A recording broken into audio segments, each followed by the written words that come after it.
हमारे भुट्ठी में बच्चों को पिला देना चाहिए ताकि बच्चा आईएएस ऑफिसर बने तो नमाज के साथ बने, दारोगा बने नमाज के साथ बने, डीएम बने नमाज के साथ बने, चपरासी बने नमाज के साथ बने, प्रोफेसर बने, बैरिस्टर बने, लॉयर बने, मास्टर बने, टीचर बने।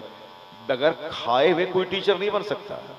और टीचर चाहे वो डीएम बनने के लिए 18 घंटे क्यों नहीं पढ़े, फिर भी उसको 3 टाइम खाना है ताकि वरना मर जाएगा।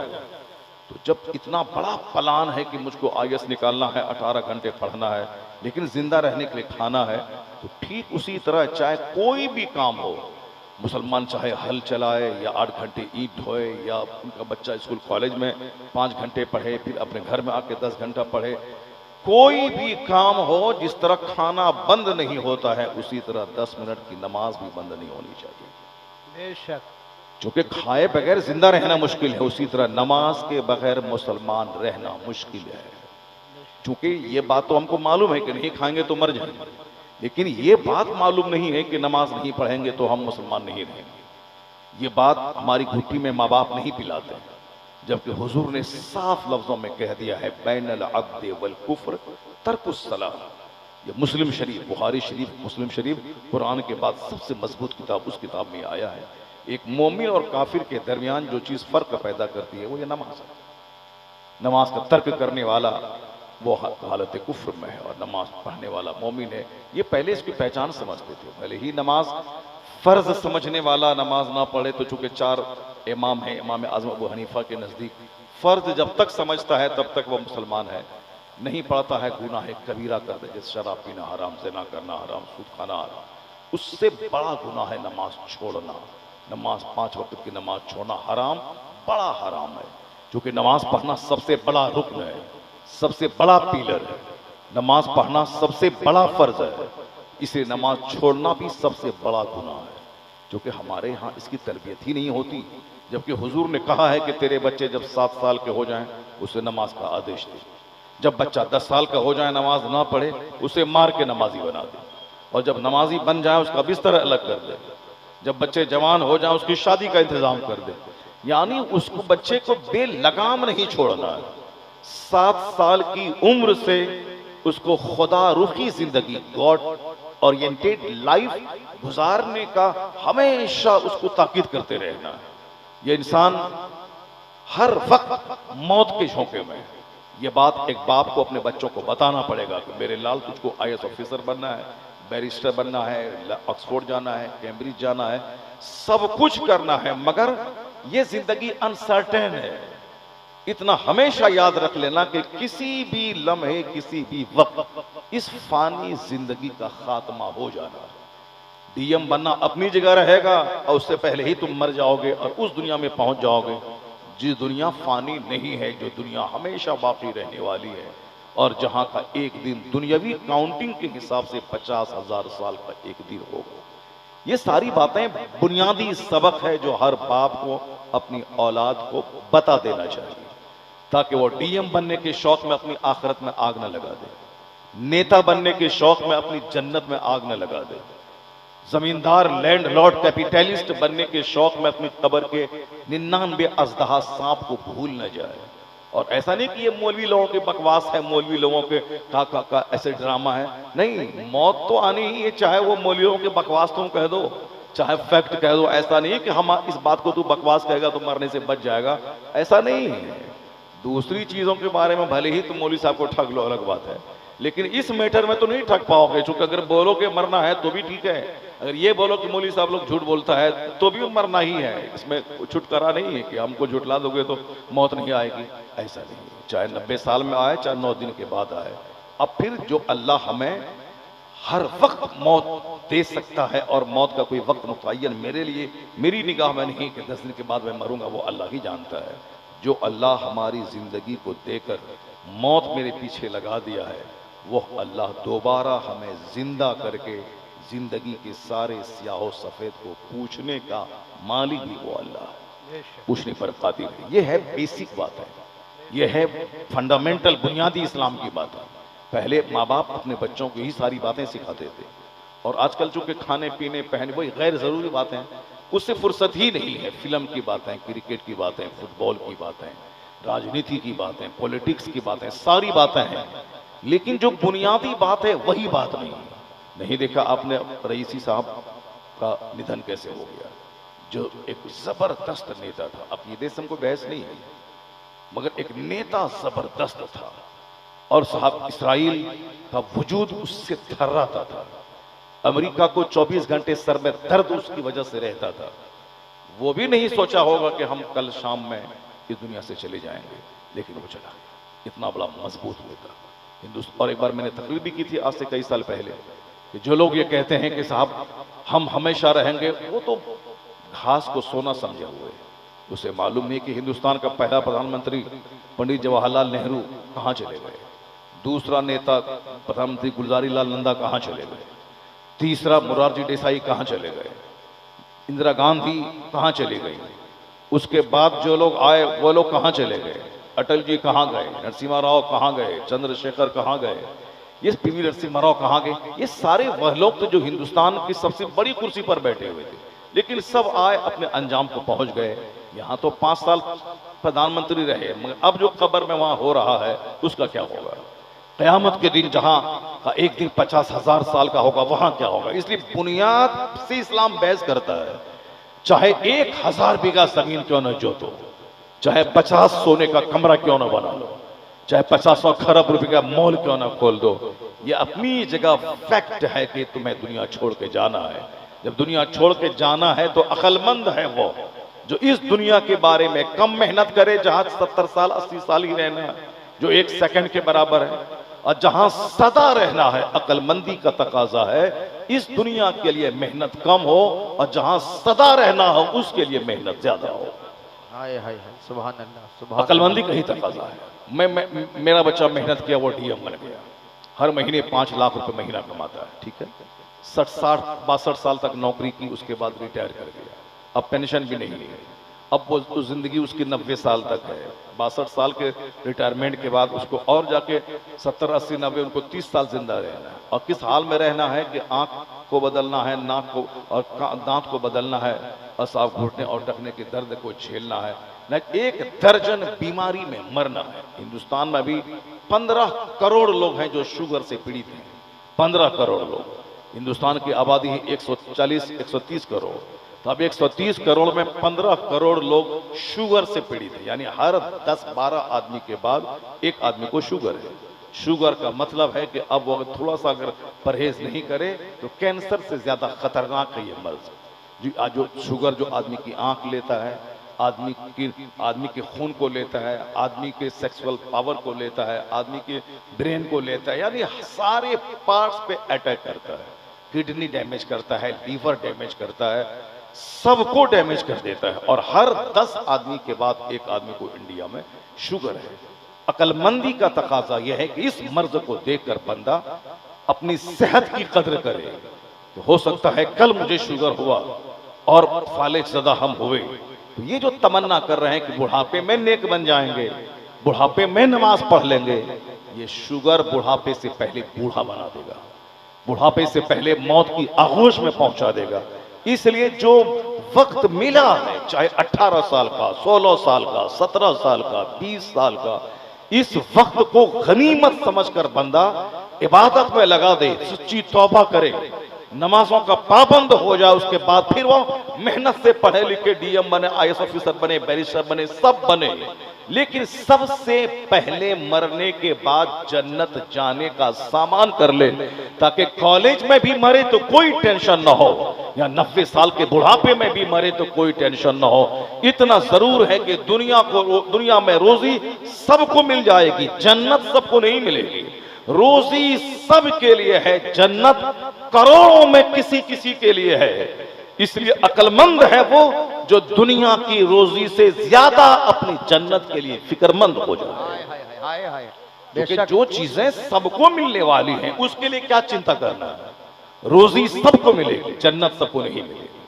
रोजी जो अल्लाह को गाली देता है वो भी 3 टाइम खाना खाता है।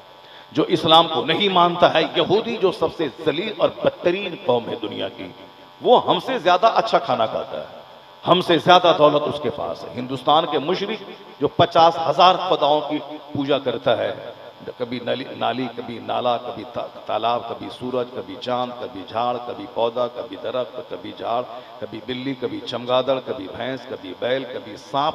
सांप तक को नहीं छोड़ा लोगों ने, सांप को भी खुदा बना दिया लोगों ने। किसको छोड़ेगा आदमी? ये सारी चीजें मखलूक हैं, यानी पैदा शुदा चीजें हैं। और खालिक कौन है? जो इन सारी चीजों को पैदा करने वाला है। तो खालिक को छोड़ करके एक छोटी सी मखलूक के सामने पेशानी को टेकना किसी भी तरह अक्लमंदी की दलील नहीं है। और मुसलमान चाहे वो रेडी चलाए, ठेला चलाए, मजदूरी करे, बीमार रहे, चाहे उसके पांव गल जाए, चाहे किराए के घर में रहे, चाहे फुटपाथ पर रहे, लेकिन वो कभी किसी दरख्त और झाड़ किससे नहीं कहता है कि मैं बीमार हूं, तू मुझे शिफा दे दे, मैं मखलूक हूं, तू मेरा खालिक है, तू मुझे रोजी दे दे। कभी नहीं। वो मर जाएगा लेकिन सूरज के सामने भी हाथ जोड़ के खड़ा नहीं हो कि तू मेरा खुदा है।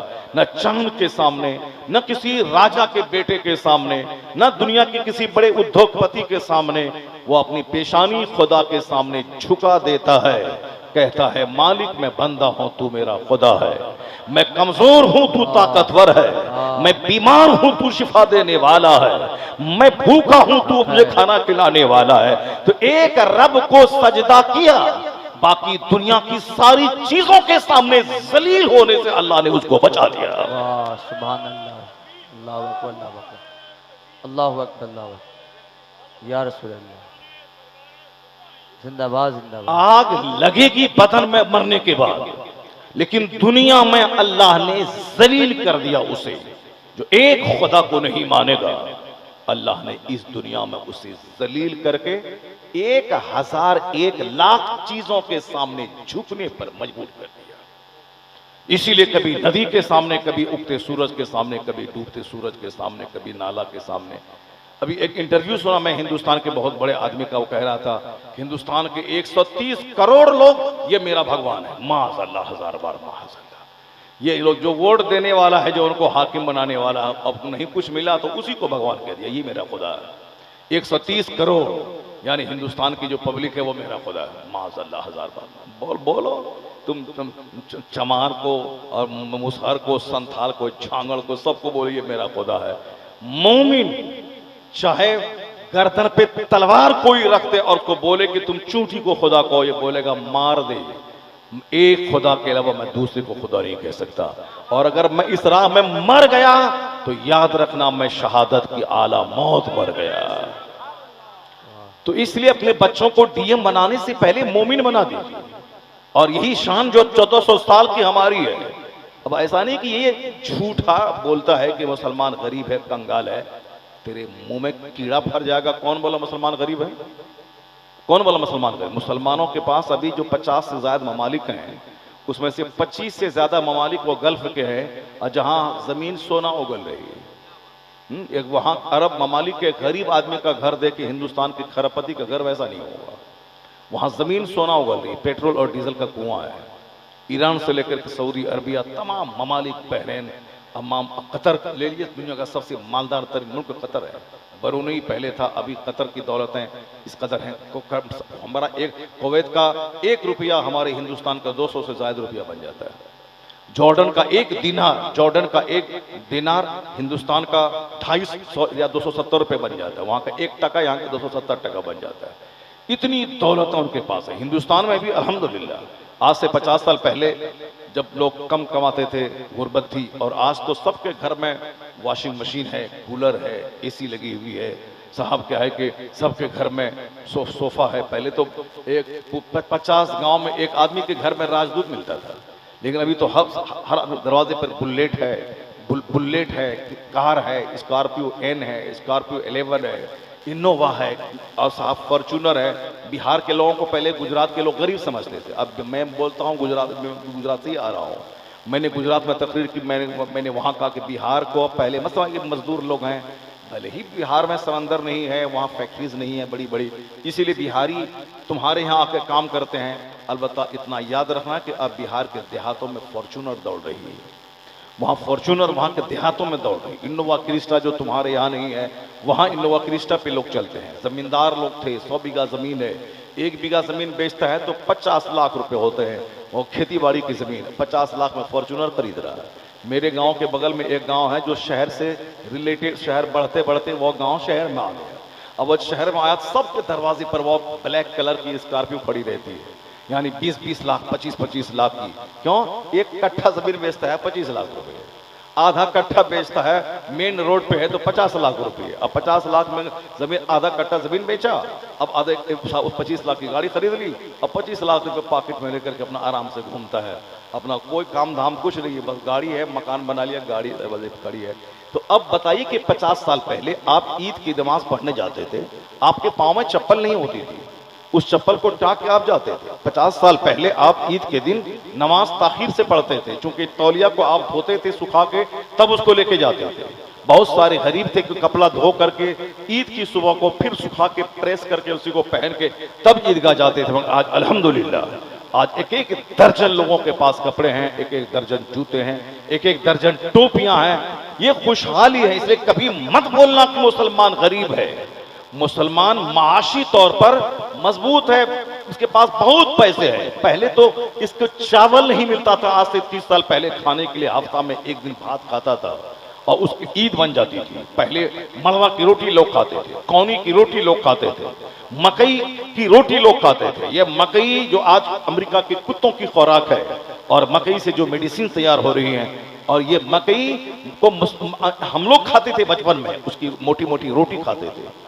और वो रोटी जिस मकई से आज दवाई बन रही है, उसकी रोटी जब बंदा खाता था तो खतरनाक बीमारी उसको नहीं होती थी। मड़वा की रोटी वो काली जो रोटी होती है, जिसको आज बंबई का अरबपति खाता है, क्योंकि वह पेट को साफ करने, कॉन्स्टिपेशन, कब्जियत दूर करने के लिए उससे बेहतर कोई नुस्खा नहीं है। और आज अरबपति मड़वा की रोटी खाते हैं। कल जो गरीबों की खुराक थी, पहले सारे गरीब खाते थे, इसलिए सेहतमंद रहते थे। अब गरीब ने रोटी छोड़ दिया, मैदे वाली रोटी गरीब खाना शुरू की। अब अरबपति वही साहब मड़वा की रोटी खा रहे हैं, जब तक ताकि मेरा पेट सही रहे और लीवर ट्रांसप्लांट करने का मौका नहीं आए। तो पहले मड़वा की रोटी खाने वाला आज वह मैदे की रोटी खा रहा है।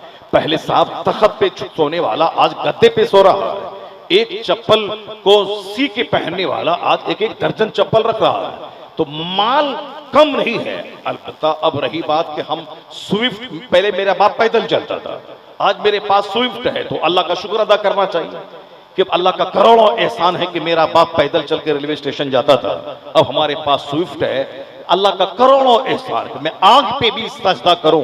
मैं कार के लायक तो था नहीं, लेकिन जिसके पास साइकिल नहीं थी वो कार पे चल रहा है, तो वो तो सजदा जोहर असर मगरिब के अलावा 2 रकात और पढ़ेगा। ये कहते इलाही मेरा बाप पैदल चलने वाला, उसके बेटे को तुमने स्विफ्ट डिजायर दिया है, मैं आग पे भी सजदा करूं, तेरी इस नेमत का शुक्र मुझसे अदा नहीं हो पाएगा। मगर चूंकि आज हो गए लोग नाशुक्र, आज दौलतों के अंबार में बैठने के बाद लोग रोने के आदी हो गए। अपने से ऊपर वालों को देखता है कि उसके पास फॉर्च्यूनर है 50 लाख की, मेरे पास 7 लाख की स्विफ्ट है, उसके मुकाबले में तो मैं गरीब हूं। उसको देखता, इसीलिए स्विफ्ट उसको कुछ समझ में नहीं आती है। अब वह रोता है और चेहरा उसका काला है, या तो हसद उससे चिढ़ता है या फिर उसे हासिल करने के चक्कर में ब्लड प्रेशर इसका हाई होता है। जो मौजूदा सुख अल्लाह ने दिया था कि तेरे बाप के पास साइकिल नहीं थी, अल्लाह ने तुझको स्विफ्ट दिया, जिसको तो मस्त रहना चाहिए था। जिसके पास साइकिल नहीं थी उसके पास स्विफ्ट पे चल रहा, अल्लाह तेरा करोड़ों एहसान है। यानी वो अपनी पुरानी हालत को देखता, चेहरा गुलाब की तरह खिला रहता। लेकिन ये मुकेश अंबानी के 100 करोड़ की कार देख रहा है, इसलिए अब फॉर्च्यूनर भी इसके सामने कुछ नहीं है। नाशुक्री की वजह से चेहरा सूखा है, नाशुक्री की वजह से एक दर्जन बीमारी बदन के अंदर है, नाशुक्री की वजह से हमेशा तनाव में रहता है, नाशुक्री की वजह से इसका पैसा बढ़ता जाता है और अपने से ऊंचे पैसे वाले को देख देख कर ये अपने आप को गरीब समझता चला जाता है। नाशुक्री ने मेरे चैन को छीन लिया, नाशुक्री ने चेहरे की ग्लेजिंग को छीन लिया, नाशुक्री ने हाइपर टेंशन की बीमारी मुझको दे दिया। इसका इलाज पैगंबर आज़म ने 1400 साल पहले हमको दिया था। काश नजर मुस्तफा पे रहती, आज ये चेहरा गुलाब की तरह खिला होता। हुजूर ने कहा था उनजुरू इला मन हुवा अस्फल मिनकुम, यानी जो माली हालत में तुमसे नीचे है उसको देखा करो। वला तनजुरू इला मन हुवा फौककुम, जो तुमसे टॉप में है दुनियावी एतबार से, उसको मत देखा कर, वरना अल्लाह की नेमत की बेकदरी तू करेगा। इसलिए ऊपर वाले को मत देख, माली हालत में अपने से नीचे वाले को देख। अगर तेरे पास स्विफ्ट है, किसी के पास कार टू व्हीलर नहीं है, किस तुम्हारे पास टू व्हीलर है, किसी के पास साइकिल तक नहीं है, तेरे पास साइकिल है, किसी के पास पैर तक नहीं है, तेरे पास एक पांव है, किसी के पास दोनों पांव नहीं है, अपने से नीचे को देखेगा तो जो मौजूदा नेमत है उसके बारे में शुक्र की कैफियत पैदा हो जाएगी। अल्लाह करोड़ों तेरा एहसान, कभी चेहरा मैला नहीं होगा। और नेकी में अपने से ऊपर वाले को देख। तू 5 वक्त पढ़ता है, वो तहज्जुद पढ़ता है, वह इशराक पढ़ता है, वह अव्वाबीन पढ़ता है, वह रोजाना 100 रकअत नमाज़ नफ्ल पढ़ता है। अगर तू नेकी में अपने से ऊपर वाले को देखेगा तो नेकी करके मगरूर नहीं बनेगा, या नेकी तुझे तबाह बर्बाद नहीं करेगी। तू घमंडी नहीं बनेगा कि हम तो 1000 दरूद पढ़ते हैं। उसको देख जो 50,000 दरूद डेली पढ़ता है। तुम बोलेगा मैं 5 वक्त की नमाज पढ़ता हूं, उसको देख जो 5 के अलावा 100 रकअत नमाज़ नफल डेली पढ़ता है। अगर तू उसको देखेगा तो फिर तुझ पे घमंड नहीं पैदा होगा, तुझको और नेकी करने का शौक पैदा होगा और तू नेकी को बढ़ा देगा। और दुनियावी माली एतबार से अपने के नीचे वाले को देख, ताकि जो हालत तेरी है तू उस पर सेटिस्फाइड रहेगा, मुतमईन रहेगा, अल्लाह की नेमत का शुक्र अदा करेगा। ये वो नुस्खे जमील है कि अगर मुसलमान या दुनिया का कोई भी इंसान अपनी जिंदगी में उसको दाखिल कर दे, उसका चेहरा कभी मैला नहीं होगा।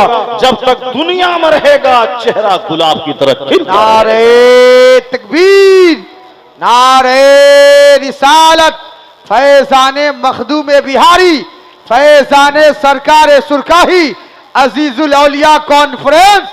इस्लाम ये चाहता है कि तुम दुनिया में भी सुख चैन से रहो और मरने के बाद जन्नत तुम्हारी तकदीर में रहे। वहां जहां तक निगाह जाएगी सोने चांदी की ईंटों से बना हुआ मकान तुम्हारा होगा। दुनिया में 1 से लेकर 4 बीवी, अगर तुम्हारे पास पैसे हैं, ताकत है तो 4 कर ले, सिर्फ एक ही पे मत भरोसा कर। अब मरने के बाद अगर दुनिया में नमाजों के पाबंद रहे, नेक रहे, उस दुनिया में चूंकि काम ही नहीं है, वहां ना मकान बनाना है, ना बिल्डिंग खरीदना है, ना हापाताबी है, ना भाग दौड़ है, ना सऊदी अरब जाना है, ना वहां सुबह से शाम तक हल चलाना है, ना दिमाग में टेंशन लाना है कि उससे आगे मुझको बढ़ना है, गरीब होने का कोई डर नहीं है, वहां कोई काम नहीं। जन्नत सिर्फ रिलैक्स की जगह है, जन्नत में सिर्फ आराम है। जमीन के ऊपर काम, मरने के बाद सिर्फ आराम। आराम ये फॉर्म जो यहां काम करेगा मरने के बाद आराम करेगा। अगर यहां काम नहीं किया, कुफ्र किया, तो मरने के साथ ही आग में जला जला के पीट पीट के उसको ठीक कर दिया जाएगा, जैसे किया जाता है। जब तक कि पूरा बदन गल नहीं जाए, उसको छोड़ा नहीं जाता है। उस पर ऊपर नीचे से लकड़ी डालकर, तेल डालकर पूरे बदन को जलाया जाता है। यानी अब वहां से जलना शुरू है, जलना शुरू है। और जब वहां जाएगा जहन्नम में, तो फिनारे आग का खूटा, आग की जंजीर, आग का महल, आग की छतें, आग की जमीन, आग ही आग है। और यहां तो जल के राख हो गया, चलो खत्म, मगर वहां तो जल के राख होना ही नहीं है। खाल गलेगी, फिर दूसरी खाल फौरी पैदा हो जाएगी। वहां मौत ही नहीं है, मौत को काट दी जाएगी, मौत को मार दिया जाएगा। अब मौत ही नहीं आएगी, सदा चलता रहेगा। वल्लज़ीना कफरू बिआयातिना सौफा नुस्लीहिम नारा कुल्लमा नदिजत जुलूदुहुम बद्दलनाहुम जुलूदन गैरहा लियज़ूकुल अज़ाब। अल्लाह कहता है जिन लोगों ने कुफ्र किया उन्हें हम आग में जलाएंगे अनकरीब। जब उसकी खाल आग में गल जाएगी तो दूसरी खाल पैदा कर देंगे, ताकि वह दर्द का मजा चखते रहे। लियज़ूकुल अज़ाब, ताकि वह अजाब का मजा चखें। अजाब का मजा चखाने के लिए अल्लाह चमड़ा को बदलता रहेगा। जब आग में चमड़ा गला, फिर दूसरा चमड़ा, फिर गला, फिर दूसरा चमड़ा, फिर गला, फिर दूसरा चमड़ा, मौत ही नहीं आएगी। ये बता दीजिए कि अगर बंदा इस पॉइंट पे 1 सेकंड गौर कर ले, दुनिया में अगर मैं प्रधानमंत्री भी बन गया तो 2-4-10 साल के लिए, उसके बाद तो मौत आनी ही आनी है। अभी इंतजार कीजिए कि बस, चूंकि मौत तो सबको आनी है। और अमेरिका का जो बाइडन हो या हिंदुस्तान के प्रधानमंत्री कोई भी रहे, सबको मरना, जैसे वो रईसी जी मर के कल, सबको जाना है। जाने मरने के बाद कहाँ जाना है? लौट के फिर दुनिया में नहीं आना है। मरने के बाद अब वहां सदा आग है, या ईमान रहा, अच्छा काम रहा तो सदा बाग है। तो दुनिया में 100 साल 1 सेकंड की तरह खत्म हो गया। अब जहां गया वहां खरबों महासंख्यों साल रहना है। तो अक्लमंद वो नहीं है जो दो रोटी की तलाश में साहब मारे मारे फिरे, दो रोटी की तलाश में सारी एनर्जी निचोड़ दे। अक्लमंद है वह जो इस दुनिया के बारे में 10% सोचे और जहां सदा रहना है वहां के बारे में 90% सोचा करे। अक्लमंद है वो। इसलिए हुजूर कहते हैं अल कय्यसु मन दाना नफ्सा वो अमील लिमा बादल मौत। हुजूर कहते हैं द वाइज इज वन, अक्लमंद है वह जो अपने नफ्स को दबाता रहे, अपनी ख्वाहिशात को दबाता रहे। सालिहीन पे है तो इनका हश्र किन के साथ होगा? हुजूर कहते हैं मन अहब्बा सुन्नती, जिसने मेरी सुन्नत से मोहब्बत की, फकत अहब्बनी, गोया उसने मुझसे मोहब्बत की। जो खाने पीने चलने फिरने कपड़ा पहनने खाना खाने शादी ब्याह करने बारात ले जाने दुल्हन का सिलेक्शन करने औलाद की तरबियत करने हर मामलात में हुजूर के गाइडलाइंस मार्गदर्शन का ख्याल रखे तो गोया उसने मुस्तफा से मोहब्बत की। और बगैर मोहब्बत के कोई किसी के तरीके का फॉलो कर नहीं सकता है। तो सरकार से मोहब्बत करेगा। हुजूर कहते हैं मन अहब्ब सुन्नती, जिसने मेरी उप सुन्नत से मोहब्बत की, फकत अहब्बनी, गोया उसने मुझसे मोहब्बत की। अब वमन अहब्बनी काना मई फिल जन्ना, मुस्तफा कहते हैं जिसने मुझसे मोहब्बत की वह मेरे साथ जन्नत में रहेगा। अल्लाह, वो मेरे साथ जन्नत में रहेगा। जो दाढ़ी मुंडवाया ये तरीका मुस्तफा का नहीं, ये तरीका यहूद नसारा और हिंदुस्तान के मुशरिकों का और फिल्म के एक्टरों का है। और जो गले में टाई लगाया ये तरीका मुस्तफा का नहीं, ये तरीका यहूद नसारा मुशरिकों और काफिरों का है। जो इस्लामी लिबास पहना, जो अपने सुन्नतों से चेहरे को सजाया, उस जमाने में जबकि सुन्नतों पे अमल करना मुश्किल हो जाए, उस जमाने के बारे में आया है सुन्नतों पे अमल करने वाला उसे 100 शहीदों का अज्र अल्लाह ता फरमाएगा। जिस जमाने में सारे लोग नेक हैं वहां नेक रहना, ऑनेस्ट रहना, जेंटिल बनना, पाइयस रहना, वर्चुअस रहना ये तो आसान है। लेकिन जहां सारे लोग सुन्नतों का मजाक उड़ाने वाले हो, जहां सारे लोग अच्छाइयों का मजाक उड़ाने वाले हो, जहां लोग पर्दे का मजाक उड़ाने वाले हो, जहां लोग नमाज का मजाक उड़ाने वाले हो, जहां लोग सच्चाई का मजाक उड़ाने वाले हो, जहां ऑनेस्टी का मजाक उड़ाने वाले हो, उस जमाने में ऑनेस्ट रहना, उस जमाने में वर्चुअस रहना, उस जमाने में नेक रहना कितना मुश्किल काम है। और जो मुश्किल काम करेगा हदीस में आया है कि अल्लाह उसे 100 शहीदों का सवाब अता फरमाएगा। सुभान अल्लाह, सुभान अल्लाह। नहीं बोलेंगे सुभान अल्लाह? नारे तकबीर, नारे रिसालत। एक मरतबा हाथ को उठा कहिए या रसूल अल्लाह, या रसूल अल्लाह। अल्लाह तबारक व तआला आप सबों की यहाँ आना कि आप सबों की हाजिरी यहाँ कबूल फरमाए। और सरकार की बात सुनिए, गौर से सुनिए, इस तरह महव है कि सुनिए कि सर पे परिंदा भी कोई बैठ जाए तो वो परिंदा भी उड़ नहीं पाए, इस कदर महव हो जाए सुनने में। और हम लोग इस कदर पतला कान लेके सुनते हैं कि गाड़ी भी बगल से गुजर गई तो भी सबकी तवज्जो उधर चली जाती है। और साहब कोई चाय वाला आ गया सबकी नज़र उसकी तरफ चली जाती है। तो इस तरह कमज़ोर कान मत रखिए, ज़बरदस्त कान रखिए। अब जरा गौर से सुनिए जो बात मैं कह रहा। हुजूर ने क्या फरमाया?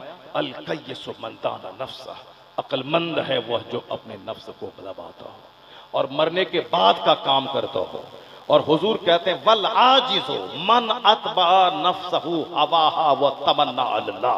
हुजूर कहते हैं कमजोर है वो, आजिज है वो, बेवकूफ है वो जो नफ्स की गुलामी करे। ये चाहिए वो चाहिए, सब कुछ इसको चाहिए और सब चाहिए, चाहे कर्ज हो के चाहिए, झूठ बोल के हो, जहां से हो पैसा चाहिए, पैसा हो चाहिए, जैसे भी हो पैसा चाहिए।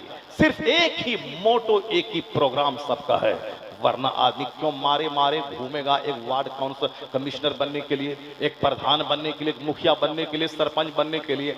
मकसद सिर्फ यही है कि बस 2-4 पैसा बंदा कमा ले, और जब पैसा कमा ले तो उसके बाद फिर मुतमईन हो जाए। जैसे 10 लाख की तमन्ना है तो 10 लाख अल्लाह दे दिया तो अब तो कम से कम अल्लाह की इबादत करे। लेकिन नहीं, 10 लाख के बाद 10 करोड़ की तमन्ना जलवागर हो जाती है दिल में। अब पहले तो 10 लाख मिल गया, बस अल्लाह तुझसे कुछ नहीं मांगेंगे, बस 10 लाख चाहिए। और 10 लाख लाख अल्लाह दे दिया तो अब ये बोलता है कि हम 10 लाख से क्या होने वाला है, पड़ोस को 10 करोड़ है, उसको 10 करोड़ है, उसको 10 करोड़ है, या अल्लाह अब 10 करोड़ दे दे। अब अल्लाह 10 करोड़ दे दिया, कहता या अल्लाह अब तो करोड़ का वैल्यू कम हो गया, अब तो अरबों में आदमी सब खेल रहा है, मेरा ये पड़ोसी के पास 5 अरब का मकान है, अब नहीं हो गया। बंदा थमता नहीं है। बुजुर्गों ने कहा है कि तू अपना प्रोग्राम बना, एक पैसा तय कर ले, इतना पैसा कमा लूं, उसके बाद सिर्फ इबादत करना है और कुछ नहीं। पहले ये पैसा खत्म हो जाए तब मजीद पैसा मैं कमाऊंगा, या फिर तय कर ले कि 50 साल तक कमाऊंगा, उसके बाद जो जिंदगी अल्लाह ने दी है वो अल्लाह की इबादत में लगा दूंगा।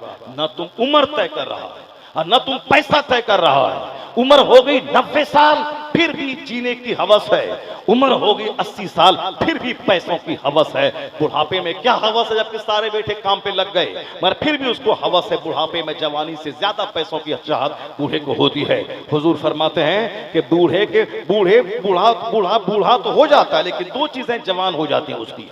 यसुब्बु मिन हुस्नतान, इस्नतान, 2 चीजें उसकी जवान होती हैं। कौन? ज्यादा लंबी उम्र जीने की चाहत और माल की चाहत, यह दोनों उसकी जवान होती। ये बूढ़ा होता जा रहा है मगर 2 ख्वाहिशात इसकी जवान होती जाती है, और जिए और जिए और पैसा। मुस्तफा कहते हैं बेवकूफ है वो जो नफ्स की गुलामी करे, नफ्स की पैरवी करे, वह तमन्ना अल्लाह, और अल्लाह पर उम्मीद लगा के बैठे कि अल्लाह जन्नत दे देगा।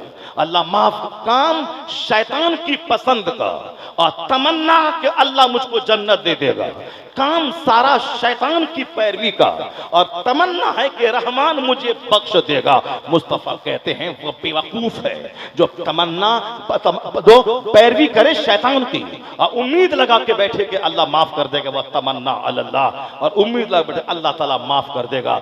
दुनिया में 8 घंटे कमा के 500 कमाता है, 8 घंटे मेहनत करके 500 कमाता है, और करोड़ों रुपए चाहने के लिए अजमेर 10 रुपए का बताशा लेके जा रहा है, और हर जुमेरात के दिन 5 रुपए का लुकुम दाना और साफ शक्कर पाला लेके इमाम साहब को बुला के कहता है फातिहा दिला दो ताकि मेरा ये काम बन जाए। तो और वहां 8 घंटे ड्यूटी करके 500 रुपए कमाया है, और यहाँ 5 रुपए का बताशा लेके 5 करोड़ की तमन्ना अल्लाह से मांग रहा है। और साहब उसके बाद अगर मिल गया तो वाह वाह, फिर ये दुनिया में मस्त हो गया, अगर नहीं मिला तो फिर ये अल्लाह से नाराज हो गया। ऐसा नाराज हुआ कि अब वो जो फातिहा दिलाता था अब फातिहा दिलाना छोड़ दिया, नाराज हो गया अल्लाह, और कहता अल्लाह ने मुझको जलील कर दिया, पहले दिया अब बाद में छीन लिया। अल्लाह कहता है कल्ला बल्ला तुक्रिमूनल यतीम वला तहातून अला तामिल मिस्कीन व ताकुलून तुरास अक्लन लम्मा व तुहिब्बुनल माल हुब्बन जम्मा। अल्लाह कहता हमने तुझे जलील नहीं किया है, बल्कि जिल्लत का सामान तुमने खुद से खरीदा है। तुम पैसा कमाने के शौक में यतीमों को धक्के देते हो, अपने रिश्तेदारों का माल हप हप खा जाते हो, यानी तुम अपने रिश्तेदारों का माल खाते हो, तुम अपनी फूफी का हक दबाते हो, तुम अपनी बहन का हक दबाते हो, तुम अपने रिश्तेदारों का हक दबाते हो, और माल को दांत से पकड़ पकड़ के रखते हो ताकि माल खत्म न हो जाए। गरीबों मिस्किनों को नहीं देते हो, जो माल हाथ में है उस पर भरोसा करते हो, और जो माल खुदा के खजाने में है उस पर भरोसा नहीं है। जबकि होना ये चाहिए था, मालदार बनने का सबसे बड़ा नुस्खा यह है कि जो माल तेरे हाथ में है उससे ज्यादा उस माल पे भरोसा कर जो खुदा के हाथ में है, जो खुदा के पास है।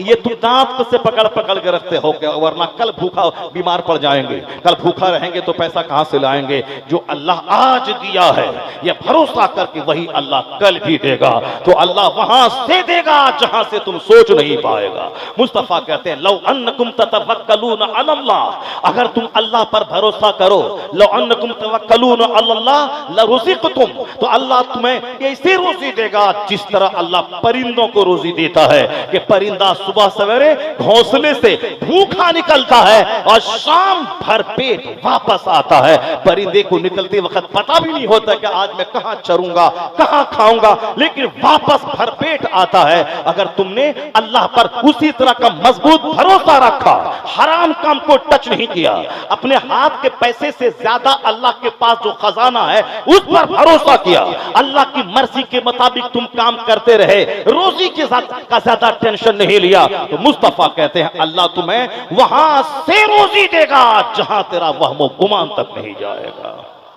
नारे तकबीर। यहाँ तो घुसुर पुचुर है, घुचुर पुचुर है, होगा कि नहीं होगा, होगा कि नहीं होगा। वहां जाएंगे तो मिलेगा कि नहीं मिलेगा, 10 टका पास में है खर्चा कर देंगे तो 20 मिलेगा कि नहीं मिलेगा। ये घुसुर पुचुर करने से कुछ नहीं मिलेगा। लो तक अगर तुम अल्लाह पर भरोसा करो, जैसे कमा तवक्कुल, जिस तरह भरोसा करने का हक है। बुजुर्गाने दीन के करामत सुनने वाला, बुजुर्गाने दीन के मजार पे जाके धागा बांधने वाला, बुजुर्गाने दीन के मजार पे जाके चादर चढ़ाने वाला, जबकि चादर चढ़ाना कोई जरूरी नहीं है। आला हजरत लिखते हैं सिर्फ एक चादर चढ़ा दे ताकि पता चले ये अल्लाह के वली की कब्र है। और जब तक वह चादर पुरानी ना हो दूसरी चादर मत चढ़ा, क्योंकि चादर चढ़ाना को कोई रस्म मत बना, गैर मुस्लिमों की तरह धागा बांधने की रस्म मत बना। मगर मुसलमानों ने बनाना शुरू किया। आला हजरत कहते हैं कब्र का तवाफ करना हराम है, मगर बहुत सारे बेवकूफ अल्हड़ नादान मौलवी को गाली देने वाला ये रजील किस्म का आदमी मजार का तवाफ करता। मैं तवाफ करते हुए अजमेर में मैंने देखा और बहुत सारे मजारत मैंने देखा, और वह जलील आलिमों के खिलाफ बदगुमानी दिमाग में पालता है और वह काफिराना काम करने के बाद वो अपने आप को अच्छा समझता है। इसीलिए इल्म हासिल करना फर्ज है।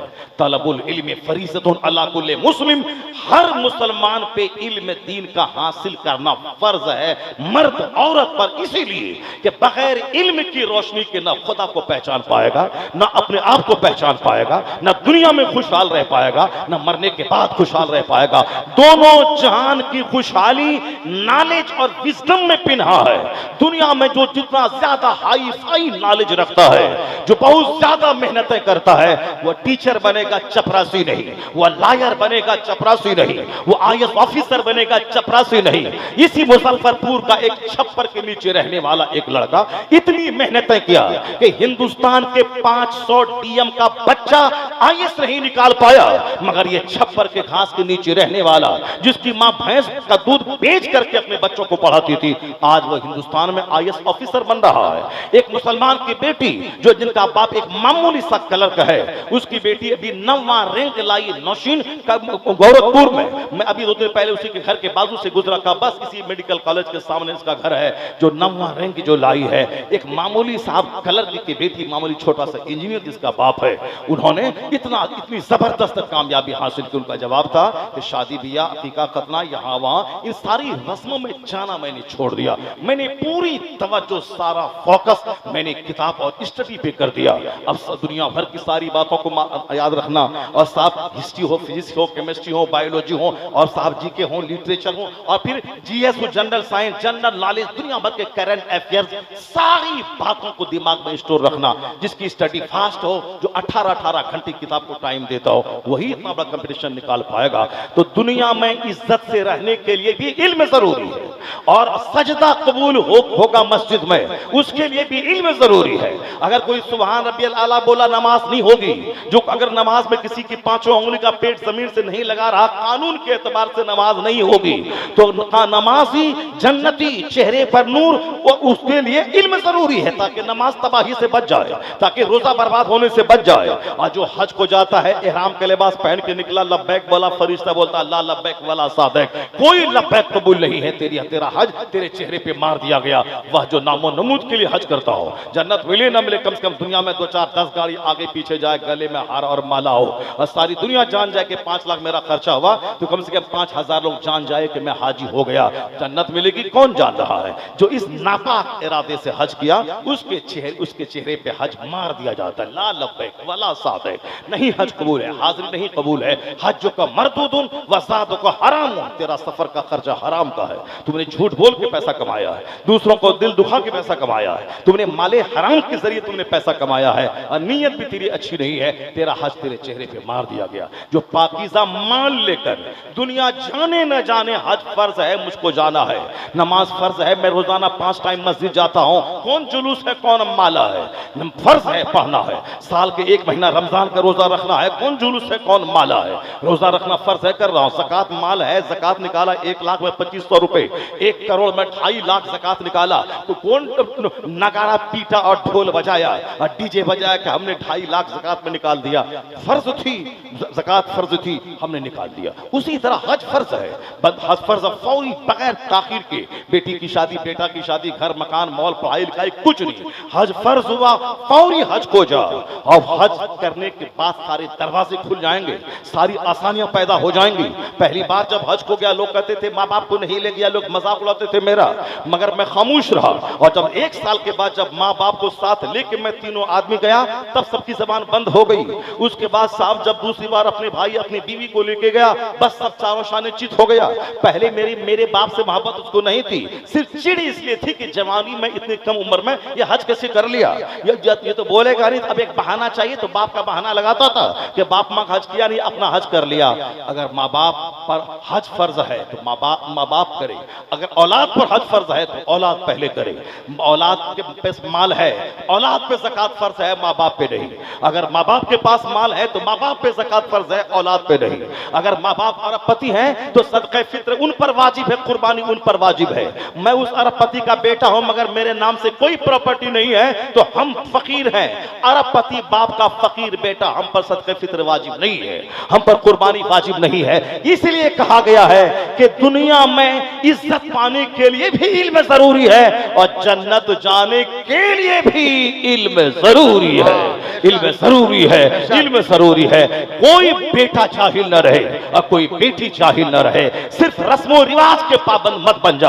अपनी बेटी को बता, खबरदार, तुमको जुमा की नमाज पढ़ने के लिए मस्जिद जाना जरूरी नहीं है, तुम ज़ोहर अपने घर में पढ़ ले।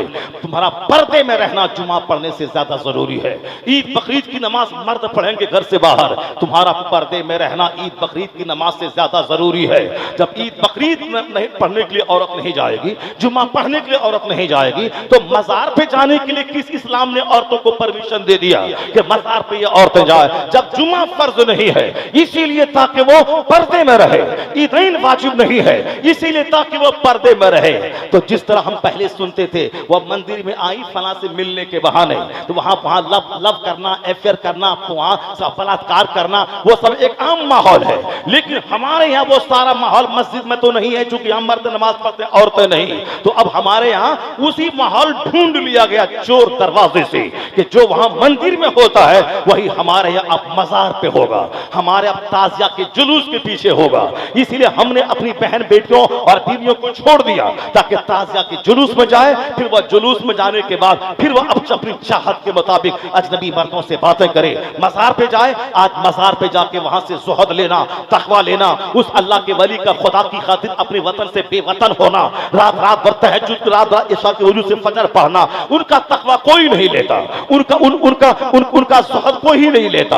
अल्लाह की राह में मुसीबतें झेलना कोई नहीं लेता। उनके मजार पे जाके क्या लिया है? धागा बांध के माल की चाहत कर रहा है, हमें माल दीजिए, दुकान दीजिए, हमें ये दीजिए, मॉल दीजिए। अब हमारी औरतें भी जाके धागा बांध रही है, हमें शोहर की लंबी उम्र चाहिए, क्योंकि जो कारोबार वहां मंदिरों में हो रहा है वही कारोबार यहाँ मजार पे हो रहा है। 90% हाजिरी औरतों की। सिर्फ बाप इतना कह दे अपनी बेटी से और शोहर बोले अपनी बीवी से कि तुझ पर तो जुमा की नमाज फर्ज नहीं है, जो सबसे बड़ी नमाज है हफ्ता दिन की, इसलिए ताकि तू पर्दे में रह। चूंकि जुमा घर में नहीं, मस्जिद में जमात के साथ, इज़्न आम के साथ होती है और ये तेरा घर में रहना वहां जाने से बेहतर है। इसीलिए शरीयत ने जुमा तुझ पर फर्ज नहीं किया। तू ज़ोहर पढ़, जुमा का सवाब मिल जाएगा। ईद बकरीद की नमाज तुझ पर वाजिब नहीं है, तू घर में रह, अपने शोहर अपने बच्चों की खिदमत कर, तुझे वो सवाब मिल जाएगा। तो जो इस्लाम ईदैन वाजिब नहीं किया ताकि वहां ईदगाह के नाम पे बदचलनी न हो, वहां बेहयाई का मुजाहिरा न हो, वरना आज चिल्लाते हैं नमाज पढ़ो, कोई नहीं जाता। अगर औरतों का जाना मस्जिद में हो जाए तो 4 बजे भोर में मस्जिदों में औरतों का, मर्दों की भीड़ लग जाएगी। नौजवान बच्चे मस्जिदों के इर्द गिर्द वहां साहब वो मक्खी की तरह भीड़ बनाते हुए नजर आएंगे, क्योंकि यहाँ घर में घुसना तो मुश्किल है, अब मस्जिद नमाज के बहाने जाना है और वो सारी ख्वाहिशात की तकमील करनी है जो उसका नफ्स चाहता है। इस्लाम औरतों की हिफाजत करने के लिए ही उस पर मोटी चादर डालने का आदेश देता है, इसे सलील करने के लिए इसको पर्दे का आदेश नहीं दिया है। कोचिंग सेंटर पे क्या हो रहा है सबको मालूम है, गर्ल्स हॉस्टल में क्या हो रहा है सबको मालूम है, वहां किस कदर रेप का कारोबार होता है और किस कदर लड़कियों के नेताओं के कोटे पे पहुंचाने का कारोबार होता है, सबको मालूम होता है। कोर्ट कचहरी में जब जवान लड़कियां जाती हैं, ये जो कहता पर्दा पर्दा इस तरक्की की राह में रुकावट है, ये अपनी निगाहों को क्यों नहीं रोकता?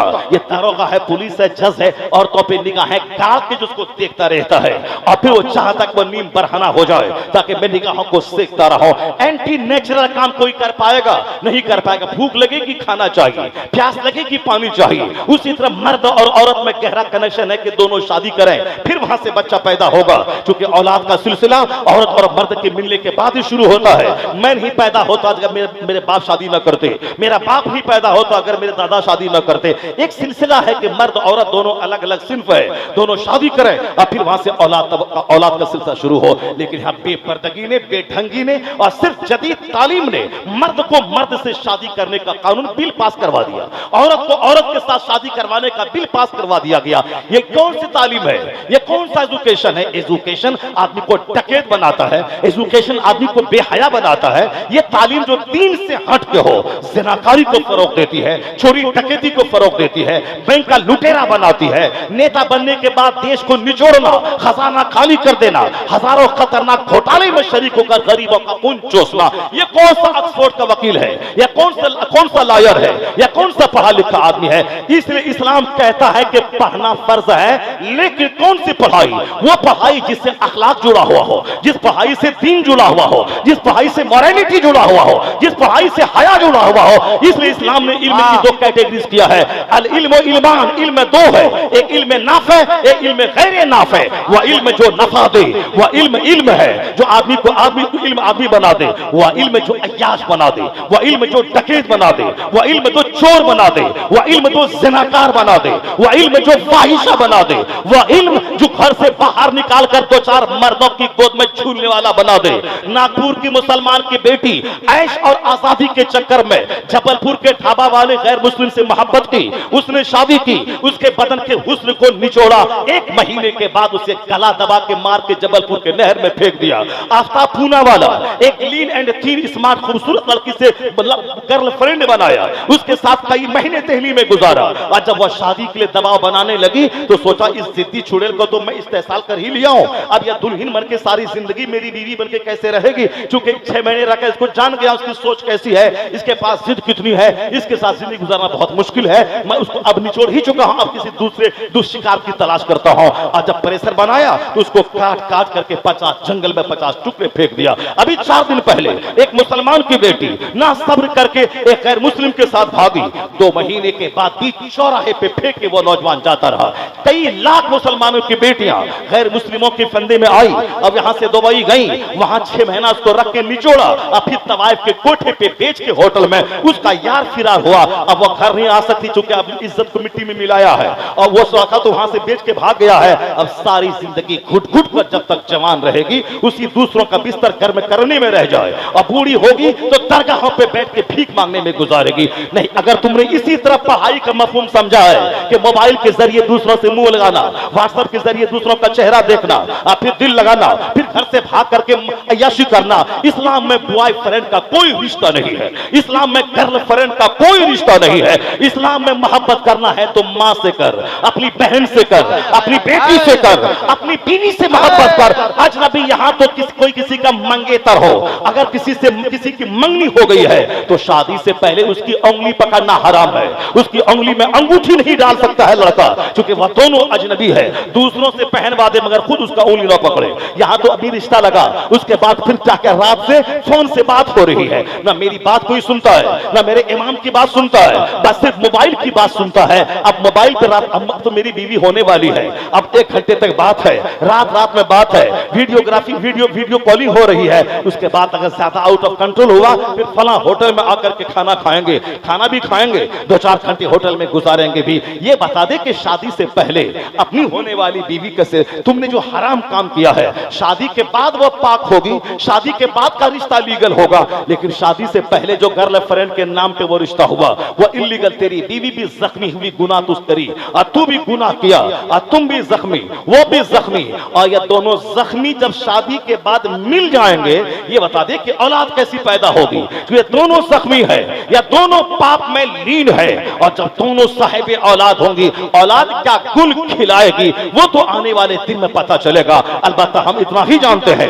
कुदरत का कानून है, जैसी जमीन वैसी फसल होती है, जैसा दरख्त वैसा फल होता है, जैसा बीज हो उसी तरह का पौधा निकलता है। और अगर जमीन जरखेज हो तो फसल जरखेज पैदा होती है, जमीन सड़ी हुई हो तो फसल जली हुई पैदा होती है। ऐसा कभी नहीं होगा कि बाप रहे जोकर, वह 10 औरतों को सूंघने वाला, और मां रहे फाहिशा, 10 मर्दों की गोद में झूलने वाली, उसका बेटा नमाजी हो जाए, उसका बेटा मां बाप का फरमाबरदार हो जाए। अल्लाह की कसम नहीं होगा ऐसा, क्योंकि कुदरत का कानून है। जब बाप था अली के दिन भर जिहाद करना है और रात एक सजदे में सुबह कर देना है, और मजदूरी के बाल बच्चों को खिलाने के लिए यहूदी के कुएं से पानी निकाल के उसके खेत में सिंचाई करके हलाल पैसा कमा के बच्चों को खिलाना है। जब बाप हुए अली जैसा, मौला अली बाप हुए, रात भर सजदा और दिन भर जिहाद, और मां ऐसी लाजवाब हुई कि दिन भर बच्चों की शोहर की खिदमत, पर्दे में रहना, ना आंचल देखा महो महर ने, उस रदाए नुज़हत पे लाखों सलाम, जिनकी पाकीज़गी के गवाह पूरा अरब है। और रात भर जब मुसल्ले पे खड़ी हो जाए, एक सजदे में सहर हो जाए। ज़ोहर असर मगरिब इशा अपनी जगह, इस फर्ज नमाजों के अलावा नफल के लिए खड़ी हो तो एक सजदे में सहर हो जाए। और कभी मुफलिसी का शिकवा शौहर से न करे, न कभी चेहरा और सर का बाल कोई अजनबी मर्द तो दूर की बात है, आफ्ताब ने भी सर के बाल को नहीं देखा। इस कदर पर्दे में रहने वाली, जिन्होंने वसीयत की थी अगर मैं मर जाऊं मुझको रात में दफन कर देना ए अली, ताकि मेरे डेड बॉडी पर भी अजनबी मर्दों की नजर न पड़े। इसलिए मुस्तफा की बेटी फातिमा के जनाजे में 1 लाख सहाबी नहीं आए थे, 2, 4, 10 लोग थे। रात के सन्नाटे में जनाजे की नमाज पढ़ा दी। हिकमत यही थी कि उनकी लाश पर भी गैर मर्दों की नजर न पड़े। जब मां ऐसी लाजवाब हुई और बाप ऐसा लाजवाब हुआ, तब बेटा कैसा हुआ? शहीदों का सरदार हसन और हुसैन पैदा हुआ। यह कानूनी कुदरत है। जोकर का बच्चा जोकर, फाहिशा का बच्चा फाहिशा। मैंने इस मुख्तसर सी जिंदगी में देखा। आज से 40 साल पहले एक औरत मेरे समाज की बहुत सिनेमा देखा करती थी, जबकि उस जमाने में सिनेमा देखने का रिवाज बहुत ज्यादा नहीं था। हाँ, बीच में ज्यादा हो चुका था, 50 साल पहले नहीं था, मगर 50 साल के बाद सिनेमा देखने का जुनून की हद तक रिवाज था। गांव से लोग 25-25 साइकिल वाले शहर जाते थे और रात के नाइट शो देखने के बाद तब वो घर बारात के 12 बजे लौट के आते थे। एक जुनून था सिनेमा देखने का। लोग ईद के दिन नया जुनून था, वो देखते थे। वो औरत थी, हाँ, औरतों में जुनून कम था, मगर गांव में मालदार घराने की एक खातून थी जो सिनेमा देखती थी। मालूम है उसकी बेटी की कहानी सारा गांव सारा इलाका जान रहा है कि जैसी मां वैसी औलाद। एक हमारे मदरसे का चपरा, मदरसे का चपरा की बावर्चिन है, वो अभी जिंदा, उसका शौहर मर गया। शौहर पक्का शराबी नंबर 1 था। उसका बेटा देखने में शरीफ लगता था। मदरसे में मैं पेंट का सारा काम उससे करवाता था। बाद में उसका दूसरा पार्टनर बोला, हजरत आप इनको बहुत नवाजते हैं, बहुत चाहते हैं। मैंने सोचा हाँ, इसीलिए चूंकि उसकी मां बावर्चन है, खाना बनाती है। कहा ये सारा पैसा पीने में खर्च कर देता है। लगता नहीं था कितना बड़ा शराबी होगा, लेकिन चूंकि बाप उनका शराबी था, बेटा महाशराबी। आमतौर पर देखा जाता है कि जैसी औलाद, जैसा बाप वैसी औलाद। चूंकि कानूनी कुदरत है, जमीन जैसी होगी वैसी फसल पैदा होगी। सेब की जमीन के लिए कश्मीर की जमीन चाहिए, और गेहूं के लिए पंजाब की जमीन चाहिए, कपास के लिए गुजरात और महाराष्ट्र की जमीन चाहिए। इसी तरह वली की जमीन अलग है, कुतुब पैदा करने वाली जमीन अलग है, अबदान पैदा करने वाली जमीन अलग है, नमाजी पैदा करने वाली जमीन अलग है। जब बाप हुआ सैयद मूसा जंगी दोस्त और मां हुई सर से लेके पांव तक नेकी का मुजस्समा, तब बेटा वलियों का सरदार अब्दुल कादिर जिलानी तवल्लुद हुआ। जब बाप हुए सैयद गयासुद्दीन और मां हुई रात भर मुसल्ले पे रह के जिक्र इलाही करने वाली, तब बेटा 90 लाख काफिरों को इस्लाम देने वाला मोइनुद्दीन अजमेरी पैदा हुआ। और जब बाप हुए मुफ्ती नकी अली खां और मां हुई तहज्जुद गुजार, तब बेटा मुजद्दिद आजम अहमद रजा खां पैदा हुआ। और जब बाप हुए अहमद रजा खां, तब बेटा मुफ्ती आजमी हिंद पैदा हुआ। और जब दादा हुए हुज्जतुल इस्लाम के काफिर देखे तो कलमा पढ़े, और नाना हुए मुफ्ती आजम हिंद फासिक देखे तो वली बन जाए। अब बाप हुए मुफस्सिर आजम हिंद के 1 लाख मुरीद की मौजूदगी में 1 टाका के लिए हाथ नहीं फैलाने वाला। और मां हुई अपने सारे जेवरात को जरूरतन बेचकर मंजर इस्लाम के मुदर्रिसिन की तनख्वाह दिलाने वाली। और जब मां हुई ऐसी और बाप हुए वैसे, दादा हुज्जतुल इस्लाम, नाना मुफ्ती आजम हिंद, बाप मुफस्सिर आज़मीन, माँ जेवरात बेचकर मदरसा चलाने वाली और परनाना परदादा हुए अहमद रजा खां फाज़िल बरेलवी, तब उसी कोख का बच्चा 10 करोड़ मुरीदों का मुर्शिद बरहक ताजुल शरिया अख्तर रजा का अज़हरी पैदा। है सब्र, एक लफ्ज है तवक्कुल, एक लफ्ज है कनात, एक लफ्ज है यकतरफा सब्र। हुजूर ने कहा है ये औरतें टेढ़ी पसली से पैदा हुई हैं, सीधा करना चाहोगे तो टूट जाएगी, टूटना तलाक है, इसीलिए उसको टेढ़ी ही रखने दो, बड़े काम की चीज है, उससे फायदा उठाओ, उसको उसी हाल पे छोड़ दो। जहां सब्र है वहां गुलाब की तरह खुशबू आती है, और जहां सब्र नहीं है रोजाना लत्तम जुत्तम होता है। जिस तरह वहां सारे लोग कुत्ता लेने आए थे, उसी तरह अजमेर में 90% लोग जो जाते हैं, कोई बेटा के लिए, बेटी के लिए, दामाद के लिए, मॉल के लिए, इलेक्शन में जीत के लिए, स्कॉर्पियो के लिए, वो सब दुनियादार है। हाँ, अलबत्ता ईमान की सलामती की भीख अगर कहीं मांगी जाती है तो एक मजार है इंडिया में, वो है बरेली शहर में आला हजरत, जहां कोई सिख जैन नहीं मिलेगा, जहां कोई गैर मुस्लिम हिंदू नहीं मिलेंगे, मिलेंगे बहुत कम मिलेंगे, मगर अक्सर लाखों की तादाद में ये दाढ़ी टोपी वाले मौलाना मिलेंगे। क्यों? ये जो वहां जाते हैं इसे मकान नहीं चाहिए, इसे ताजुल शरिया का फतवा चाहिए, जो 10,000 वाली किताब 4400 में मिल रही है वो चाहिए, इसे फतवा रस्मिया चाहिए, इसको किफ़ुल फ़क़ीह फ़ाहिम चाहिए, इसको कंज़ुल ईमान चाहिए, इसको बहारे शरीयत चाहिए, साल भर मुताला करने के लिए उसको रूहानी खुराक चाहिए। और आला हज़रत के मज़ार पे जाके कहते हैं, इलाही इस आशिक रसूल का वास्ता मुझे भी आशिक रसूल बना दे, इस इल्म फन के समंदर का वास्ता मुझे भी इल्म का एक कतरा अता फरमा दे। वहां इल्म मांगा जाता है, वहां ईमान मांगा जाता है, वहां अमल की दुरुस्तगी मांगी जाती है। यही वजह है वहां औरतों की भीड़, दुनियादारों की भीड़ नहीं, उलमा की भीड़ है, और एक आलिम 1000 पे भारी होता है। इसलिए बरेली शहर का जो मजमा होता है वो जहालत का मजमा कम, इल्म वालों का मजमा ज्यादा होता है, क्योंकि वहां ऐसे वैसे नहीं, वहां इल्म की दुनिया के ताजवर आराम कर रहे हैं। जो वहां जाता है उसका ईमान भी मजबूत होता है, इश्क की खेती भी हरी भरी होती है। अगर वह कम पढ़ा हो तो हसा की कब्र की हाजिरी के सदके में वो अभी साहिब इल्म बन जाता है।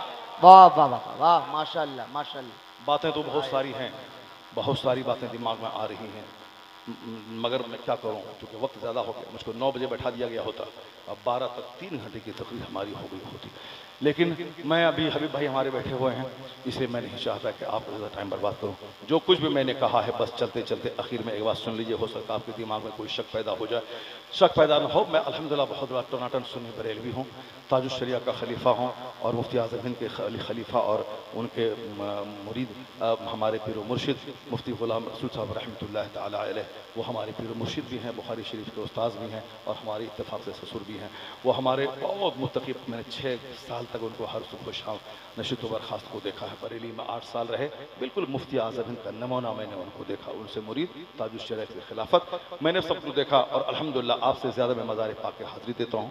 मैं कभी कभी जलसे में जाता हूँ तो सफ़र काट करके मैं अजमेर जाता हूँ, बरेली शरीफ तो महीने में साल में कितने बार जाता हूँ, तो हो ही रहा, फिर कल भी मैं वहीं जा रहा हूँ, अभी 4 दिन पहले भी वहीं से होकर के आया।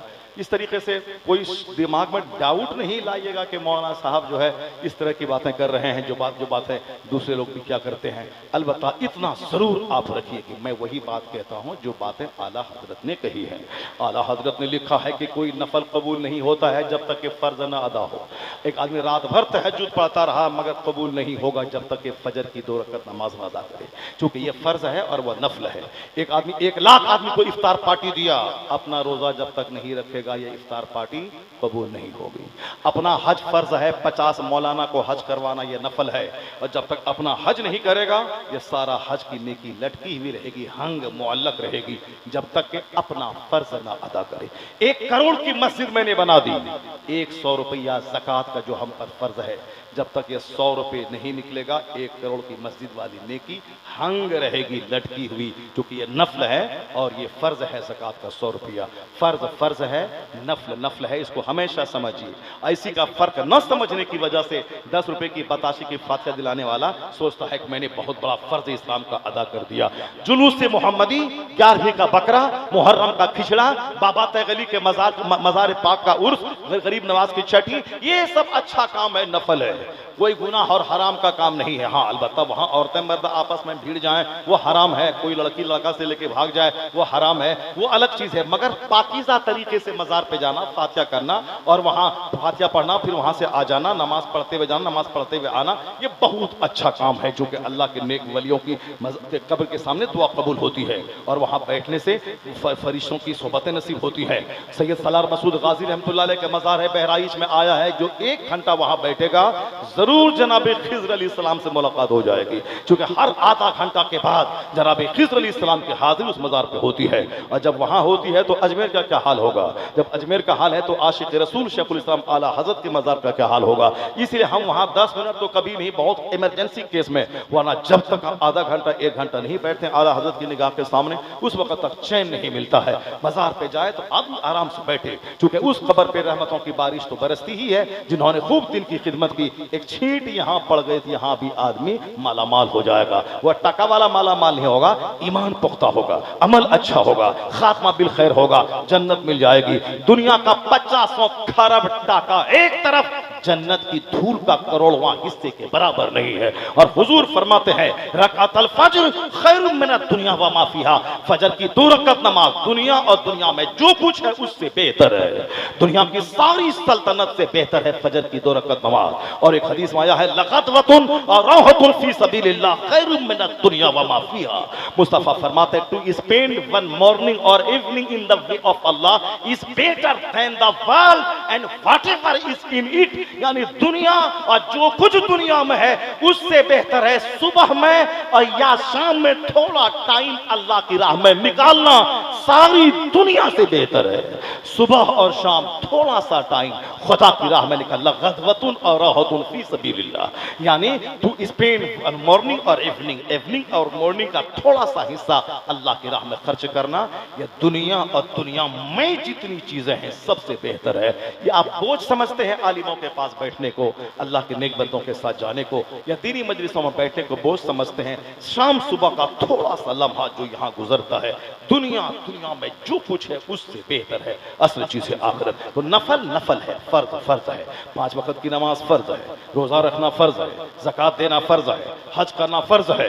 अब फर्ज छोड़कर कोई सिर्फ फातिहा दिलाए, कोई सिर्फ बाबा तगली के मज़ार पर जाए, बहुत बड़े बुजुर्ग हैं पूरे इलाके में, आपने दुआएं दे दी हैं। आज मुजफ्फरपुर वैशाली वाला माला माल है, पूरे हिंदुस्तान में जहां भी टायर वाला है, केरला तमिलनाडु समंदर के किनारे तिरुअनंतपुरम में हमने देखा। हम कहाँ का है तो वैशाली का है, अरे बंबई वैशाली का है, कश्मीर में टायर वाला वैशाली का है। ये बाबा तैग अली खुद तो रहते थे झोपड़ी में, लेकिन ऐसी दुआएं दे दी कि मुजफ्फरपुर और वैशाली वाला माला माल हो गया है। अब जब माला माल हो गया है तो हिसाब देने के लिए तैयार रहिए क़यामत के दिन में। माल कहाँ से कमाया, कहाँ खर्चा किया। माल बड़ा अच्छा होता है, लेकिन क़यामत के दिन हिसाब देना बड़ा मुश्किल होता है।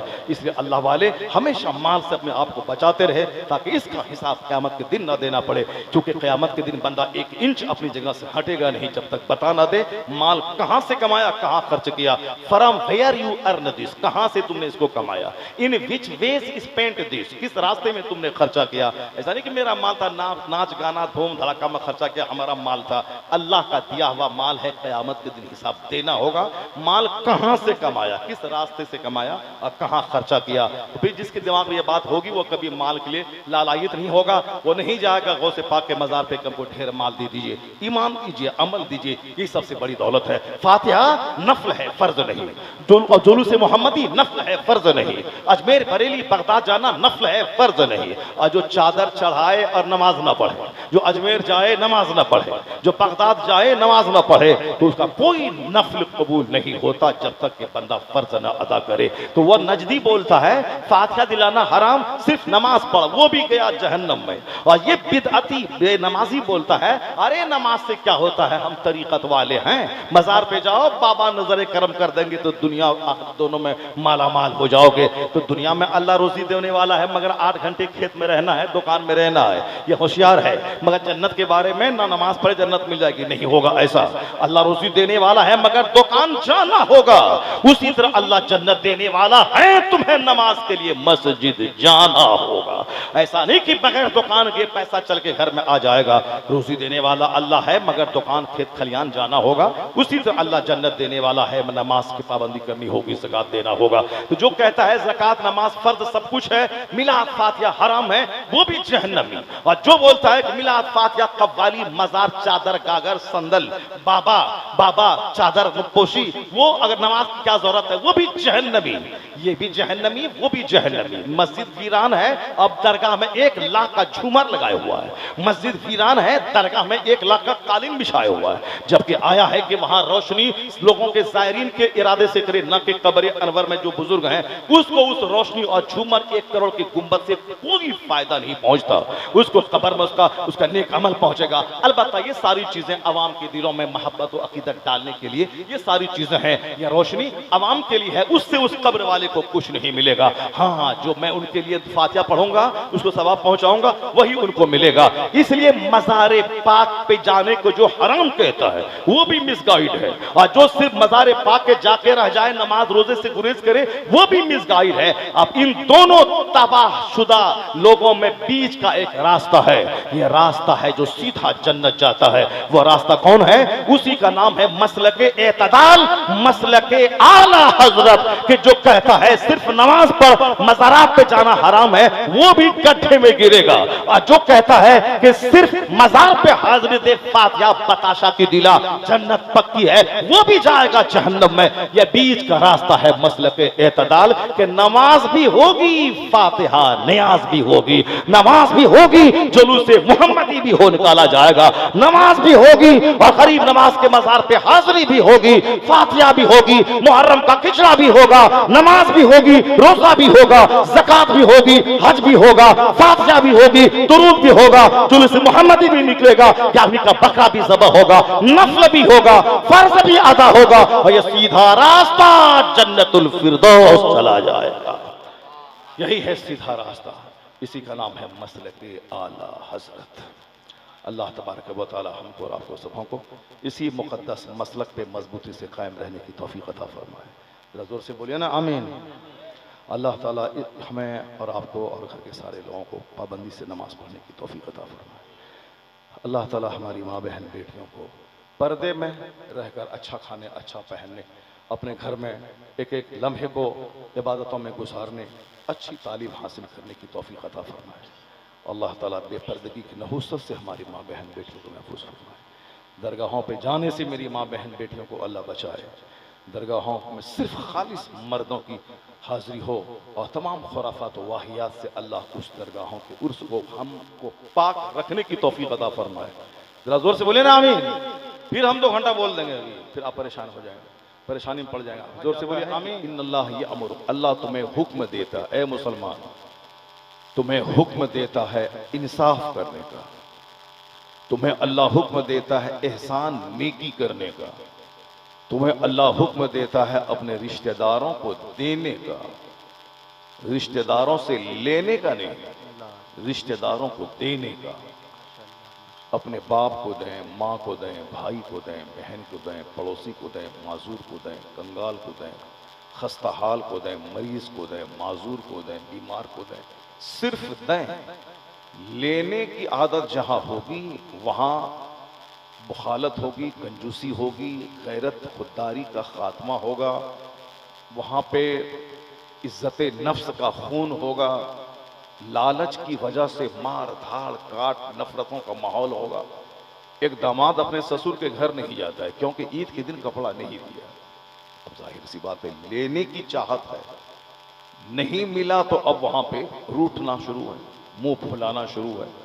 जबकि दामाद को चाहिए कि ससुर उनके वालिद हैं, 2 लुंगी खरीदे, एक अपने बाप को भी दे और एक अपने बीवी के बाप को भी जाकर के दे। सुभान अल्लाह, सुभान अल्लाह। होना ये चाहता, मगर चूंकि लेने की आदत की है जो बनी हुई है, इसलिए ये अपनी जिम्मेदारी नहीं समझता कि वो मेरा बाप है, यानी मेरी बीवी का बाप है, हम उनका बेटा हैं, हम दामाद हैं, हमको उनकी खिदमत करनी चाहिए। अगर ये मनोवृत्ति बंदा बना ले तो एक लुंगी जब बाप को देने का पैसा अल्लाह देता है, सिर्फ सोच यहाँ पैदा हो कि हमें दोनों बाप को देना है, अल्लाह ताला गैब से इंतजाम फरमा देगा। हाँ हाँ सुभान अल्लाह सुभान बंदे की सोच सिर्फ आला होनी चाहिए, सिंपल लिविंग हाई थिंकिंग, बंदा सिंपल रहे। घर बहुत ज्यादा मॉल बनाने की जरूरत नहीं है। आजकल घर में करोड़ों रुपए खर्च होते हैं, कोई बैठने वाला नहीं है। दूसरों को पकड़ पकड़ के लाके बैठाया जाता है और उसको चाय पिलाई जाती है। अपने मन से कोई नहीं आता है। अपने मन से आदमी मकान देख के नहीं जाता है, अपने मन से बंदा वहां जाता है जहां बंदे को सम्मान मिलता है। आप लोग नहीं बोलेंगे जोर से सुभान अल्लाह? सुभान अल्लाह सुभान अल्लाह सुभान अल्लाह। हम तकरीर 3 घंटा करने के आदी हैं, जी इसलिए अभी 1 घंटा तो बिल्कुल स्लो में हम चलेंगे। 1 घंटे के बाद फिर हम अपनी लाइन पे आएंगे। फिर आप लोग रहिए कि जाइए कि सुभान अल्लाह कहिए कि न कहिए, हमको उससे कोई मतलब नहीं है। लेकिन 1 घंटे तक तो आपको जगा के रखना है ताकि आप जगें और कुछ न कुछ बोलते रहें। नवाजिश जरा एक बार जोर से बोलें सुभान अल्लाह। सुभान अल्लाह सुभान अल्लाह। हाँ, ये जिस महफिल में आप बैठे हैं, इस महफिल में बैठना, बोलना, यहाँ आके सो जाना सब फायदे से भरा हुआ है। अल्लाह अल्लाह अल्लाह अल्लाह अल्लाह। इतने इस गांव के लोग हैं, अगर सारे लोग यहाँ जमा हो जाते एक भी कुर्सी खाली नहीं होती।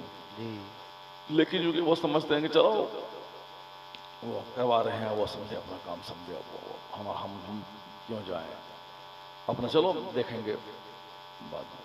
तो अपना सो गया। डेली सोना है, आज भी सो गए। ऐसा नहीं कि गांव में आज अल्लाह के जिक्र की महफिल मुनक़िद हुई। अल्लाह सबसे बड़ा है तो अल्लाह के जिक्र की महफिल भी सबसे बड़ी है। बेशक बेशक बेशक। नेता लोग जहां आते हैं वहां 99% झूठ की खेती होती है। और आजकल ये हमारी बात भले किसी को बुरी लग जाए, लेकिन वो लोग खुद आपस में लड़ रहा है। ये झूठ पार्टी है, वह झूठ पार्टी है। मोदी जी कहते हैं कि कांग्रेस झूठ की पार्टी है, और कांग्रेस वाला बोलता है कि ये सबसे बड़ा झूठ बोलने वाला प्रधानमंत्री है कि नहीं। दोनों एक दूसरे को कहते हैं। हम नहीं बोलते, हम तो मौलवी आदमी हैं। हमको तो सिर्फ जो है अल्लाह अल्लाह करना है, हमको कुरान शरीफ बताना है और हदीस में क्या आया वो बताना है। लेकिन जो हम लोग अखबार में देखते हैं, सुनते हैं, वही बात आपको हम बोल रहे हैं कि अगर हम ये बोलें कि वहाँ सिर्फ झूठ की खेती होती, चाहे कांग्रेस पार्टी का आदमी आए, चाहे भाजपा का आए, चाहे सपा का आए, चाहे आरजेडी का आए, चाहे जेडी का आए, किसी का भी आए, झूठ की खेती वहाँ होती है। क्योंकि राजनीति का मतलब ही है झूठ। चाहे हमारा मौलवी भाई राजनीति करे, चाहे पीर साहब राजनीति करे, कोई भी करे, झूठ तो बोलना ही पड़ेगा। और हम लोग तो हमारे अपने साथी लोगों को देखते हैं, वो फोन से बोलता है कि हम कल आ रहे हैं। हाँ प्रधान चीफ मिनिस्टर के साथ, हाँ सीएम साहब कल मैं आ रहा हूँ आपके पास में, दोनों आदमी मिलकर चाय पिएंगे। जबकि फोन ही नहीं लगा, फोन स्विच ऑफ है उसका। फोन स्विच ऑफ है, उसमें चार्ज ही नहीं है। मगर सिर्फ सामने वाले आदमी को दिखलाने के लिए कि मेरी पहुंच सीएम से है, इसीलिए कान में लगाया। और हम अभी बोल रहे हैं कि हम जो है नरेंद्र मोदी साहब से बात कर रहे हैं, तो आप क्या जानने गए? आपको क्या खबर है? हम फोन भी निकालेंगे, बोलेंगे कि हाँ मोदी साहब मैं कल दिल्ली आ रहा हूँ आपके साथ मिल करके, और चाणक्य होटल में चाय पीऊंगा। अब आप लोग बोलेंगे हाँ सही मौलाना साहब सही बोल रहा हो। अब आप थोड़ी जांचने के लिए आएंगे, जरा मोबाइल दिखलाइए हमको कहाँ है, क्या कौन सा नंबर है। बस झूठ की खेती होती है। और जहां झूठ हो वहां अल्लाह के फरिश्ते दूर हो जाते हैं। झूठ बोलने से मुंह में बदबू पैदा होती है। झूठ बोलने से समाज से बरकतें खत्म हो जाती हैं। झूठ बोलने से आदमी करोड़ों कमाए मगर आदमी चैन और राहत से महरूम हो जाता है। क्योंकि झूठ जहां बोला गया वहां शैतान आता है, फरिश्ते दूर हो गए। फरिश्ते ही रहमत लाते हैं, फरिश्तों की आमद से मदद नाजिल होती है, फरिश्तों की दुआओं से आसमान से बारिश होती है, फरिश्तों के नुज़ूल की वजह से गुर्बत में खुशहाली की खुशबू आती है। लेकिन जब फरिश्ते रूठ जाएं, नाराज हो जाएं, आना छोड़ दें, तो अब वहां पे नहुसत तारी होती है। जिस घर में सुबह सवेरे लोग फजर की नमाज पढ़ के कुरान पढ़ते हैं, आसमान से लेकर जमीन तक फरिश्तों की एक टीम नाजिल होने लगती है। सुभान अल्लाह। और उस घर में रहमतों की बारिश की दुआएं करते हैं। फरिश्ते जहां बैठ जाएं वहां बरकत ही बरकत होती है। जिस घर में कुत्ता पाला जाए वहां फरिश्ते नहीं आते। आजकल कुत्ता पाला जा रहा है। कल अभी वीडियो में दिखला रहा था कि राहुल गांधी अपनी माँ सोनिया गांधी के लिए वो कुत्ता कहीं से लाया था, और कुत्ता अपनी माँ को गिफ्ट दे रहा है। पहले लोग अपनी माँ को न जाने बड़ी कीमती चीजें गिफ्ट दिया करते थे, और आजकल कुत्ता गिफ्ट दिया जा रहा है। तो हमको ये महज नहीं कि कौन पार्टी क्या है नहीं है, कौन हारेगा कौन जीतेगा, हमको सबसे मतलब नहीं है। कांग्रेस आ जाए ठीक है, भाजपा आ जाए ठीक है, कांग्रेस भी वही है, भाजपा भी वही है, सपा भी वही है, आरजेडी वही है, जेडी वही है। और ये कोई नहीं बोलेगा कि इस्लाम खतरे में है।